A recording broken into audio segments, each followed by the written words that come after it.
In the annals of American history, certain names echo with the weight of legend, resilience, and profound tragedy. Among them stands Chief Tallhorse, a leader whose very name symbolized strength and unwavering dedication to his people. He was a beacon of hope in an era defined by relentless conflict and encroaching shadows. His story, however, is not merely one of leadership. It is a chilling narrative of betrayal, a dark stain on the fabric of a nation's past. For generations, whispers have circulated, questions have lingered, and a profound mystery has shrouded the true circumstances of his downfall. Who was the architect of his ruin? This is not just a historical account, it is an investigation. We delve into the heart of a conspiracy, peeling back layers of deceit to uncover the shocking truth behind one of the most enduring enigmas of the American West. Prepare to confront a story where trust was shattered and a leader was led to his doom. To understand the betrayal of Chief Tallhorse, we must first grasp the world he inhabited. The mid-19th century was a crucible for the Plains people, a time of immense upheaval and existential threat. Their ancestral lands, their way of life, and their very survival were under siege. The relentless westward expansion of the United States brought with it an unstoppable tide of settlers, soldiers, and broken promises. Treaties were signed only to be disregarded, resources plundered, and traditional territories systematically encroached upon. It was a period of desperate struggle for survival. Chief Tallhorse emerged as a pivotal figure during these tumultuous times. He was not merely a warrior, he was a statesman, a diplomat, and a fierce protector of his community. His wisdom was legendary, his courage undeniable, and his commitment to his people absolute. He sought peace where possible, but stood ready to defend his heritage when all other avenues failed. He tirelessly navigated the treacherous political landscape, attempting to secure a future for his tribe amidst overwhelming odds. His efforts were met with a complex web of negotiations, skirmishes, and the ever-present threat of annihilation. He understood the gravity of their situation, and he bore the immense burden of leadership with stoicism.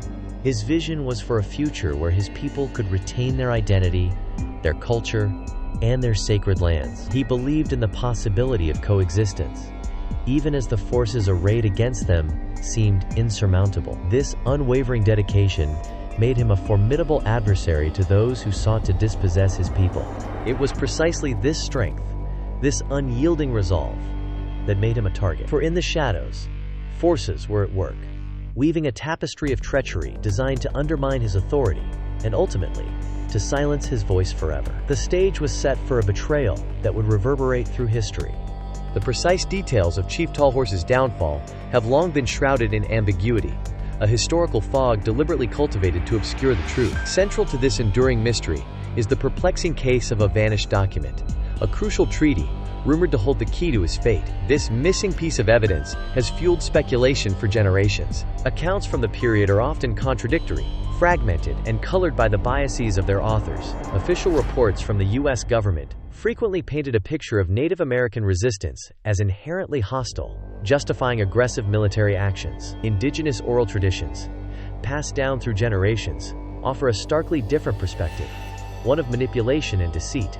The treaty in question was reportedly a significant agreement, intended to establish new boundaries or secure vital resources for Chief Tallhorse's people. Its disappearance from official archives, or its alleged alteration, points to a deliberate act of concealment. Was it destroyed? Was it never formally ratified, or was it a phantom? A lure designed to ensnare a trusting leader. Historians and researchers have grappled with these questions for decades, sifting through dusty records, deciphering cryptic dispatches, and cross-referencing fragmented testimonies. The absence of this document creates a gaping hole in the historical record, making it incredibly difficult to reconstruct the sequence of events leading to Chief Tallhorse's ultimate demise. Some theories suggest the treaty was a false promise, a ruse to draw Chief Tallhorse into a vulnerable position. Others believe it was a genuine attempt at peace, sabotaged by internal or external forces with a vested interest in continued conflict. The very ambiguity surrounding its existence and disappearance serves as a testament to the calculated nature of the betrayal. The vanishing treaty is more than just a missing paper. It is a symbol of the obscured truth, a testament to the deliberate efforts to erase or distort the narrative surrounding Chief Tallhorse. It forces us to look beyond the official story and question who benefited from the confusion, who gained from the silence. As we delve deeper into the mystery, a disturbing picture begins to emerge, one populated by a cast of potential suspects, each with their own motives and opportunities. The shadow of the traitor falls across several key figures, creating a complex web of deceit that has confounded investigators for over a century. First, there is the rival tribal leader, known for his ambition and his desire to consolidate power. He saw Chief Tallhorse's influence as an impediment to his own ascendancy. Did he conspire with external forces, trading information or assistance for a promise of greater authority? His animosity towards Chief Tallhorse was well documented, making him a prime candidate for suspicion. Then, we turn our attention to the government official, a man with a reputation for ruthless pragmatism and a history of exploiting Native American lands for personal gain. He represented the expansionist agenda, viewing Chief Tallhorse's resistance as an obstacle to progress and profit. Did he orchestrate a scheme to remove Chief Tallhorse, perhaps through a false flag operation or a carefully constructed trap? His position granted him access and the ability to manipulate events from behind the scenes. Finally, and perhaps most chillingly, there is the close advisor, a trusted confidant who had Chief Tallhorse's ear. This individual possessed intimate knowledge of the chief's strategies, his vulnerabilities, and his movements. The idea of betrayal from within, from someone so close, is a particularly bitter pill to swallow. Was it greed that drove him, the promise of power or wealth from the encroaching authorities? Or perhaps a deeper, more personal resentment that festered beneath the surface of loyalty? The evidence, though fragmented, points to a confluence of these forces. Letters exchanged between certain parties hint at clandestine meetings and secret agreements. Discrepancies in official reports suggest a coordinated effort to mislead and misdirect. Eyewitness accounts, though often dismissed as unreliable, speak of unusual movements and hushed conversations in the days leading up to Chief Tallhorse's fateful encounter. Each suspect had a clear motive: power, land, or personal gain. Each had the means to contribute to the plot. The challenge lies in untangling the threads, in determining who pulled the decisive string that led to the chief's undoing. The truth, it seems, is not a single, isolated act, but a carefully orchestrated symphony of treachery. The more we examine the fragmented clues, the more the pieces of this historical puzzle begin to align, forming a disturbing mosaic of betrayal. The initial confusion gives way to a chilling clarity, revealing the contours of a meticulously planned operation designed to neutralize Chief Tallhorse. This was no random act of violence. It was a calculated strike. The rival tribal leader, driven by a thirst for dominance, likely provided crucial intelligence regarding Chief Tallhorse's movements and vulnerabilities. His intimate knowledge of tribal customs and internal politics would have been invaluable to any external force seeking to sow discord or orchestrate a capture. He may have even spread disinformation to isolate the chief. The government official, operating from a position of authority, would have provided the necessary logistical support and official cover. His office could have issued misleading orders, diverted patrols, or created a false sense of security. He had the power to manipulate the narrative, ensuring that any investigation would be stifled or misdirected.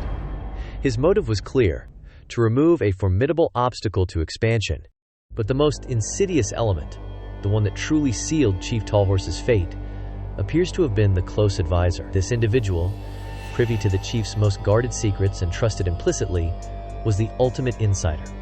It is through this conduit that the most damaging information would have flowed, allowing the conspirators to anticipate Chief Tallhorse's every move. Consider the timing of events: a sudden shift in Chief Tallhorse's travel plans, a seemingly innocuous meeting arranged in a remote location, or a change in security protocols. These subtle alterations, known only to a select few, could have been the critical openings exploited by the conspirators. The advisor's role would have been to create these openings, to guide the chief into the trap.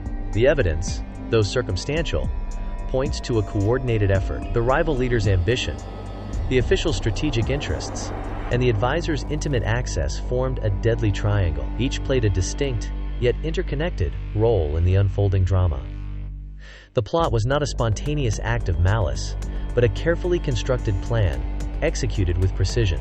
The disturbing picture that emerges is one of a leader, surrounded by enemies both overt and hidden, ultimately undone by the very trust he placed in those closest to him. The betrayal was not just an act of violence, it was a profound violation of loyalty, a wound that would fester for generations.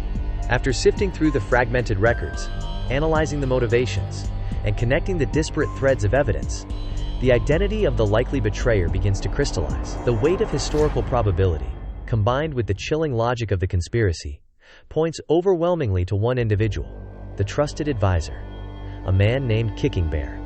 Kicking Bear, a figure once held in high esteem within Chief Tallhorse's inner circle, was not driven by overt animosity or grand political ambition in the same vein as the rival leader. His motivations appear to have been far more insidious, rooted in a combination of personal grievance and a desperate, misguided belief in self-preservation. Historical accounts, though often biased, suggest Kicking Bear had grown increasingly disillusioned with Chief Tallhorse's diplomatic approach. He believed the chief's attempts at negotiation were futile, leading only to further concessions and the erosion of their people's power. He saw Chief Tallhorse's unwavering commitment to peace as a weakness, a path to inevitable defeat.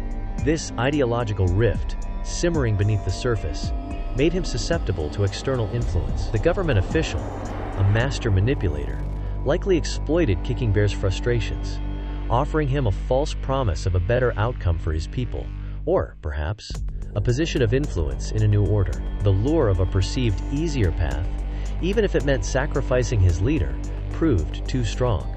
Kicking Bear's betrayal was not a direct act of violence, but a calculated act of strategic compromise. He provided the critical intelligence, Chief Tallhorse's precise travel route, his security arrangements, and the exact timing of his movements. He ensured the chief would be in a vulnerable position, at a specific time and place, where the ambush could be executed with minimal resistance. The consequences of Kicking Bear's actions were devastating. Chief Tallhorse was captured, not in a glorious battle, but through a meticulously planned deception. His capture effectively decapitated the resistance movement, leaving his people leaderless and vulnerable. The subsequent loss of land and life that followed was a direct result of this profound act of treachery. Kicking Bear's motive, therefore, was a tragic blend of ideological conviction and personal weakness. He believed he was acting for the greater good, but in reality, he became a pawn in a larger game, sacrificing his leader and ultimately contributing to the very subjugation he claimed to oppose. His name, once synonymous with trust, became forever stained by the indelible mark of betrayal. The story of Chief Tallhorse and his betrayal is more than just a historical footnote. It is a profound reminder of the fragility of trust and the enduring power of the human spirit. His legacy, though marred by treachery, continues to resonate, a testament to the resilience of his people and a stark warning against the insidious nature of deceit. Chief Tallhorse's vision for his people, his unwavering commitment to their survival and cultural preservation, remains an inspiration. Despite the devastating blow of his capture and the subsequent hardships faced by his tribe, their spirit was not broken. They adapted, they endured, and they continued to fight for their rights and their heritage. Today, the descendants of Chief Tallhorse's people carry forward his legacy. They are vibrant communities, actively engaged in preserving their language, traditions, and history. They are a living testament to the strength that can emerge from adversity, a powerful rebuttal to the forces that sought to erase them. The investigation into Chief Tallhorse's betrayal serves as a crucial lesson in historical analysis. It compels us to question official narratives, to seek out marginalized voices, and to understand the complex interplay of power, politics, and personal ambition that shapes the course of events. It reminds us that history is rarely as simple as it appears on the surface. This story also highlights the ongoing struggle for justice and recognition for Native American communities. The wounds of the past, inflicted by broken treaties and acts of betrayal, continue to impact the present. Understanding these historical injustices is a vital step towards healing and reconciliation. Chief Tallhorse's story is a powerful narrative of leadership, sacrifice, and the ultimate cost of trust. It is a call to remember, to learn, and to ensure that such betrayals are never forgotten. His spirit, and the spirit of his people, endures, a beacon of resilience against the shadows of history. What are your thoughts on the betrayal of Chief Tallhorse? Do you believe Kicking Bear was the sole architect, or were there other, deeper forces at play? Share your opinions and insights in the comments below. Your perspective adds to the ongoing conversation and helps us all better understand these complex historical events. We value your engagement and your commitment to uncovering the truth. If this investigation has sparked your curiosity, please consider liking this video and sharing it with others who are passionate about history, true crime, and untold stories. Your support helps us continue to bring these important narratives to light. And for more in-depth historical analyses, untold mysteries, and compelling documentaries, Be sure to subscribe to our channel. Don't miss out on our next investigation titled Secrets Buried Beneath Dead Man's Canyon. Be on the lookout for it. Till then, thank you for watching.